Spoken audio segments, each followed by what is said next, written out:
Si uno hace una encuesta de los juguetes más inquietantes, los Furbies seguramente van a entrar en los primeros puestos, y no sé si peleando cabeza a cabeza con las muñecas antiguas. Los mitos y leyendas urbanas sobre ellos llegan a tal punto que muchas comunidades se han enfocado en modificar sus diseños de las formas más grotescas y, como diría Dross, perturbadoras. Esto obviamente para venderlos a un alto precio en rúcula estadounidense. Lo curioso es que en sus inicios, allá por noviembre de 1998, los Furbies eran amados por millones, a tal punto que toda juguetería que los vendía terminaba con sus estanterías vacías a los pocos minutos. La fiebre por los Furbies llegó hasta el discurso del por aquel entonces presidente Bill Clinton, señalando que la economía gringa iba tan bien que ni siquiera se podían conseguir Furbies.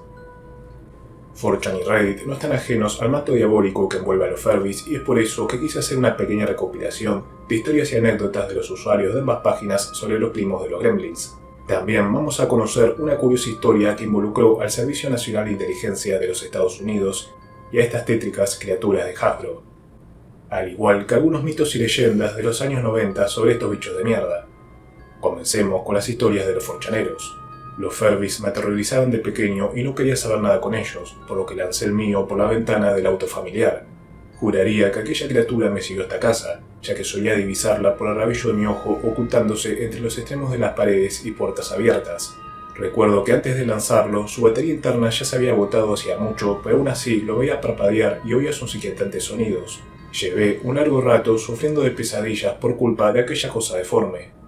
¿Por qué tantas personas los odian? Yo pienso que son criaturas tiernas más que espeluznantes. Para que te des una idea, mi Furby era defectuoso, por lo que solo emitía sonidos distorsionados en lugar de mencionar palabras, con la peculiaridad de que el maldito siempre lo hacía a mitad de la noche.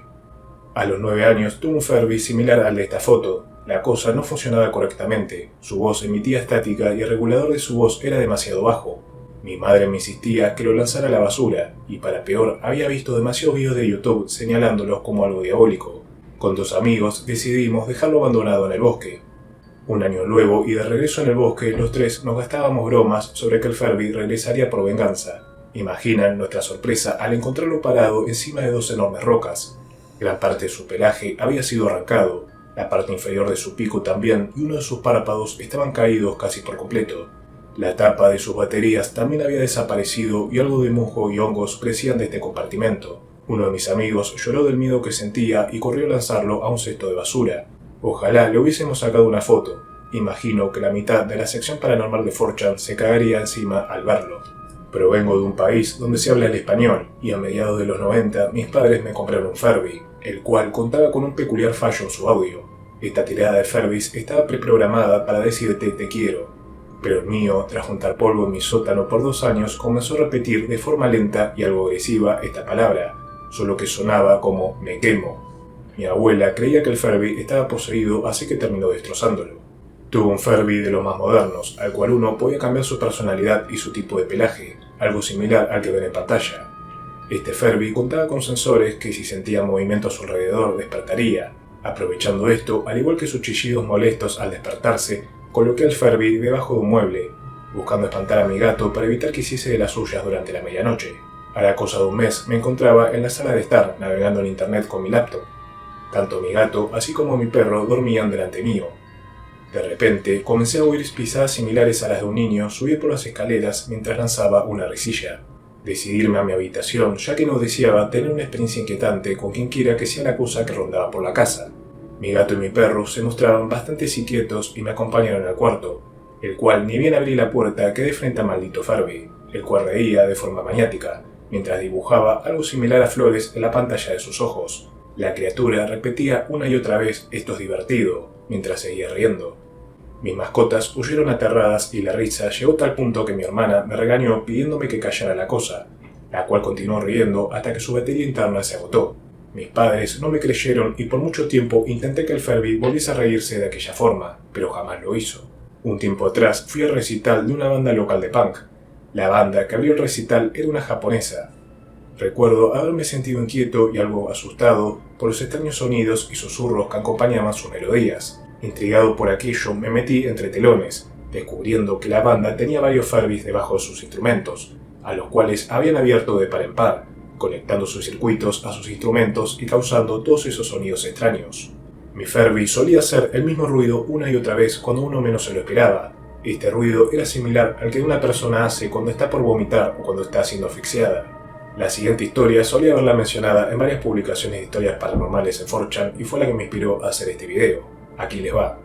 Tuve la genial idea de jugar a las escondidas en mi viejo hogar, y si bien estaba sola en aquel momento, quien iba a ser mi compañero de juegos era mi Furby.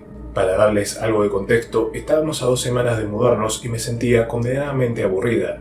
Mi viejo hogar no tenía ningún pasado macabro, nadie había muerto allí, el sitio no estaba maldito ni nada por el estilo, pero toda la calma que tuvo esos años terminó por arruinarse aquella noche.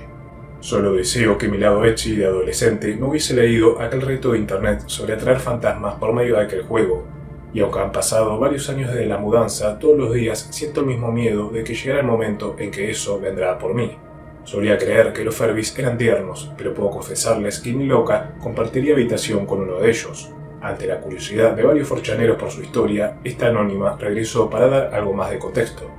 Me encuentro cenando, aunque prometo contarles lo que ocurrió, pero primero me gustaría preguntarles si alguna vez vieron cómo luce el endoesqueleto de un Furby. Si nunca vieron a uno así, les muestro cómo era el mío. Recuerdo que me llevó casi 1 hora quitar todo el maldito esqueleto, esto como parte del ritual que había leído en internet. Una vez le arranqué todo su pelaje, rellené los agujeros de su carcasa con arroz y luego pinché mi dedo con una aguja, soltando una gota de sangre en su interior. Recuerdo que la fecha era noviembre del 2007 o 2008, era de noche y me encontraba solas en casa, ya que mis hermanos se habían ido a dormir a casa de sus amigos y mis padres no regresarían hasta la mañana siguiente. Mi aburrimiento y curiosidad me llevó a una página de internet, donde leí acerca de un ritual japonés sobre un tétrico juego de las escondidas. Buscando impresionar a mis otros amigos echis, me preparé para invocar al demonio que jugaría a las escondidas conmigo. Para mi suerte, los instrumentos necesarios eran sencillos de obtener a lo largo de mi casa. Ya saben, el arroz, la aguja para pinchar mi dedo y demás. Ya lista, me dirigí junto a mi Furby que oficiaba de envase del demonio al baño de la casa. Confieso que para el momento que me encerraba en el baño me encontraba algo temorizada, pero aún así seguía adelante.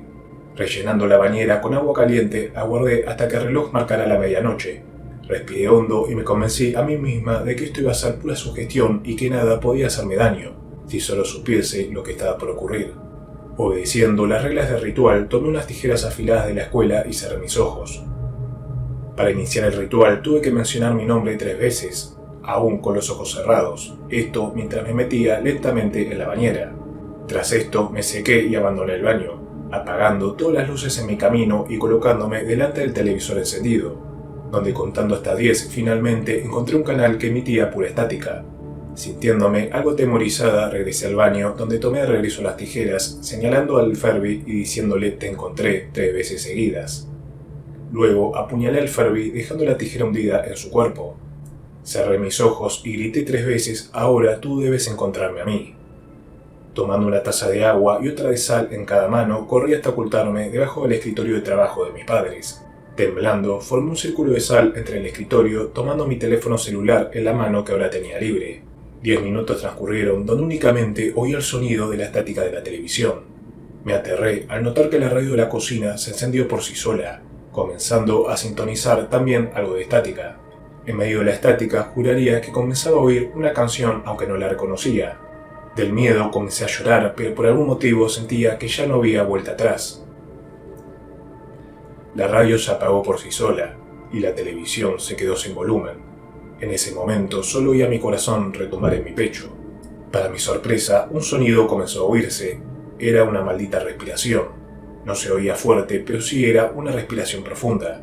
A los pocos segundos comencé a oír unas pisadas por el enorme corredor del hogar. Esto mientras tapaba mi boca para que mi llanto no me delatara. Así como llegaron, las pisadas se fueron nuevamente. De regreso, en el silencio muerto de mi hogar, pensé en llamar a mis padres y pedirles ayuda para que prendan fuego el muñeco. Para ese punto no me interesaba si me castigaban por el resto del año. Ni bien llamé a mis padres, la llamada se vio interrumpida por ese típico sonido de interferencia que uno suele oír en los altavoces de las computadoras y que señala que un mensaje o llamado está por llegar. Aterrada porque el sonido no delatara mi posición, apagué rápidamente el celular. Jamás me sentí así de vulnerable en mi vida. Y aguardando a por mi muerte, oculté mi cabeza entre mis rodillas y abrazándolas continué llorando. Mientras oía algunos sonidos dentro del baño, la televisión enloqueció, bajando y subiendo al máximo el volumen de la estática. algo que emuló la radio, encendiéndose nuevamente. Juraría que comenzaba a oír una voz en medio de la estética de la televisión. ¿Han visto la película Poltergeist? Aquello fue algo similar a cuando la niña protagonista habla con la televisión y oye una voz. La calidad del audio era tan mala que no sabía si la voz hablaba en inglés o francés. En paralelo a esto, la temperatura del hogar descendió bruscamente. Aún no recuerdo si fue por el miedo, la ansiedad o si mi cuerpo llegó al límite, pero simplemente perdí el conocimiento. A medida que volví a abrir mis ojos, sentía los gritos de mis padres señalando que debían llevarme al hospital cuanto antes. Mareada y aún recordando el muñeco, salté de los brazos de mis padres y corrí al baño, donde un repugnante aroma a metal me dio de lleno en el rostro. Observé al Ferby, quien yacía de pie con la tijera a un costado suyo y observándome con sus inquietantes ojos. Con lo que me quedaba de energía, lo apuñalé 3 veces al grito de gané, hasta que desperté unas horas después en una habitación del hospital. A medida que fui relatándole a mis padres lo que ocurrió, ellos no me creyeron, aunque para mi sorpresa, el doctor que se encontraba a su lado les pidió quedarse a solas conmigo. El hombre, de origen asiático, me explicó que provenía de una familia de espiritistas, e incluso me ayudó a convencer a mis padres de quemar al maldito muñeco, para de esa forma liberar al espíritu maligno que aún continuaba dentro suyo. Como imaginarán, invocar un demonio y casi perder la vida me costó un mes de castigos en internet. Pese a haber sobrevivido aquella noche, pasé mucho tiempo haciendo terapia e incluso comencé a dormir con círculos de sal alrededor de mi cama. También algunas heridas similares a pinchaduras de agujas solían formarse por todo mi cuerpo durante los primeros meses de mi recuperación mental. A todo esto, mis padres terminaron creyéndome cuando regresara a casa el día siguiente, notaron todo el sitio cubierto de cenizas. Ahora nos toca seguir con los traumas hereditarios por los Ferbys. Mi Ferby solía encenderse durante la madrugada y hacerme cagar del susto. Una noche, mi novio de aquel entonces se hartó de aquello y encerró el Ferby en el freezer. Me olvidé de aquello por varios días hasta que oí un sonido bastante extraño que provenía desde la cocina. Al abrir el freezer noté que el frío había modificado la tecnología en su interior, ya que los típicos ruidos molestos de los Ferbys habían sido reemplazados por chillidos similares a los de una computadora tildándose. Yo fui uno de quienes, aterrados por sus Ferbys, decidió quitarles las baterías, solo para notar que aún continuaba encendiéndose. Si bien, y para mi suerte, no se encendía de noche, sí solía asustarme durante la tarde con sus constantes gruñidos del interior de una caja. No me dejó otra opción más que tirarlo a la basura. En mis épocas escolares fue invitada a una pijamada que organizaba mi amiga Sally por su cumpleaños. Como todas sus amigas fuimos invitadas, a mí me tocó terminar durmiendo en una zona de la sala de estar que Sally y su familia habían reconvertido en un altar de Ferbys. Pasé toda la noche siendo observada por todo tipo de Ferbys, de todos los colores y tamaños, aunque la peor parte vino cuando un sonido del exterior los encendió a todos al mismo tiempo, quienes comenzaron a chillar dejándome de recuerdo pesadillas hasta el día de hoy. Si lanzas a un Ferby desde algo de altura, este hará un sonido terrorífico hasta resetear su pila interna. No conocía esto cuando a los 8 años lancé de forma accidental a mi Ferby por las escaleras. La cosa comenzó a chillar como si fuesen gritos de agonía, y yo comencé a llorar traumatizado y creyendo que había matado a mi Ferby. De pequeño tuve un Ferby al que quise demasiado, pero cuando comencé a madurar lo guardé en una caja en el sótano y me olvidé de él por algunos años. Un día como cualquier otro me topé con la caja, y al abrirla el Ferby abrió sus ojos, observándome casi con tristeza, para luego volver a cerrarlos, esta vez para siempre. Heredé un Ferby de mi tía tras su fallecimiento. Al poco tiempo me harté de este y le quité las baterías guardándolo en el sótano. Aunque similar a una criatura sacada de la dimensión desconocida, siempre algún amigo, familiar o vecino terminaba encontrándolo y trayéndomelo de regreso. Esto sin importar si lo guardara en el sótano, en cajas o incluso si lo lanzaba a la basura. Actualmente me convertí en padre y gracias a mi hijo de 5 años y nuestro perro, el Ferby se encuentra enterrado en nuestro jardín. Aunque algo me dice que no faltará mucho para que vuelva a mí. Incluso no veo descabellado que cuando termine en un asilo de ancianos, este Ferby se convierta en mi única compañía. Corría la Navidad del año 1998 cuando la fiebre por los Ferbys, al igual que por las mentiras de Hasbro sobre que contaban con micrófonos en su interior para aprender el idioma humano, llamó la atención del Servicio Nacional de Inteligencia del país gringo. Una orden de secreto absoluto en aquel entonces prohibía a los agentes y a sus familias contar con Ferbys en su hogar, ya que se temía que estos contaran con grabadoras o tecnología de espionaje de los rusos, chinos y demás galería de villanos. Esto llegó a tal punto que Dave Hampton, el creador de los Ferbys, tuvo que salir a desmentir que los Ferbys aprendieran nuestro lenguaje o que contaran con micrófonos. revelando que en su programación interna había una especie de temporizador para que al pasar cierto tiempo encendido y pasando en compañía con sus dueños humanos, los Ferbis abandonaran su propio idioma para comenzar a soltar palabras sueltas en inglés, haciendo creer que las habían aprendido de tanto convivir con los otros. Y si bien la agencia de inteligencia dejó tras sus miedos y prejuicios, hubo otros quienes aún continuaron temiéndoles a los Ferbis, lo que nos lleva a 5 leyendas urbanas de la época. La primera iba relacionada por el miedo a las típicas asociaciones de padres arenosos que, entre señalar a Pikachu o a Goku como hijos de Satanás, denunciaban a los Ferbis por estar programados para aprenderse insultos. Aunque algo de cierto tuvo este rumor, ya que en el estado de Pensilvania hubo un lote de Ferbis que les fallaba la programación, y una de sus frases más repetidas era "Hack me", que traducido sería "abrázame", aunque estos Ferbis la pronunciaban de tal forma que en vez de H sonaba con F. Alimentando la leyenda urbana de la inteligencia artificial de los Ferbis, sus diseñadores empezaron a vender humo con que los Ferbis contaban con un sistema de comunicación infrarroja entre ellos, lo que le permitía ir evolucionando y aprendiendo de nuestro mundo, a tal punto que a fines del año 2000 los Ferbis iban a poder manejar autos por sí solos, aunque lo que más aterraba a la sociedad gringa era que también iban a saber lanzar cohetes, tanto espaciales así como nucleares. Otro rumor señalaba que los Ferbis podían ser fácilmente hackeados por la inteligencia de países enemigos, esto para tirar abajo aviones, e incluso entre las reglas básicas de aquel entonces algunas aerolíneas remarcaban a los niños presentes que debían mantener a sus Ferbis apagados durante el vuelo. Algo similar ocurría en los hospitales, culpando a los Ferbis de generar interferencia en las maquinarias, aunque quizás una de las leyendas urbanas más oscuras era la que afirmaba que algunos científicos habían presentado un estudio que señalaba que el pelaje de los Ferbis contaba con ADN de gatos y perros, es decir, que se despellejaba a estos animales para armar Ferbis.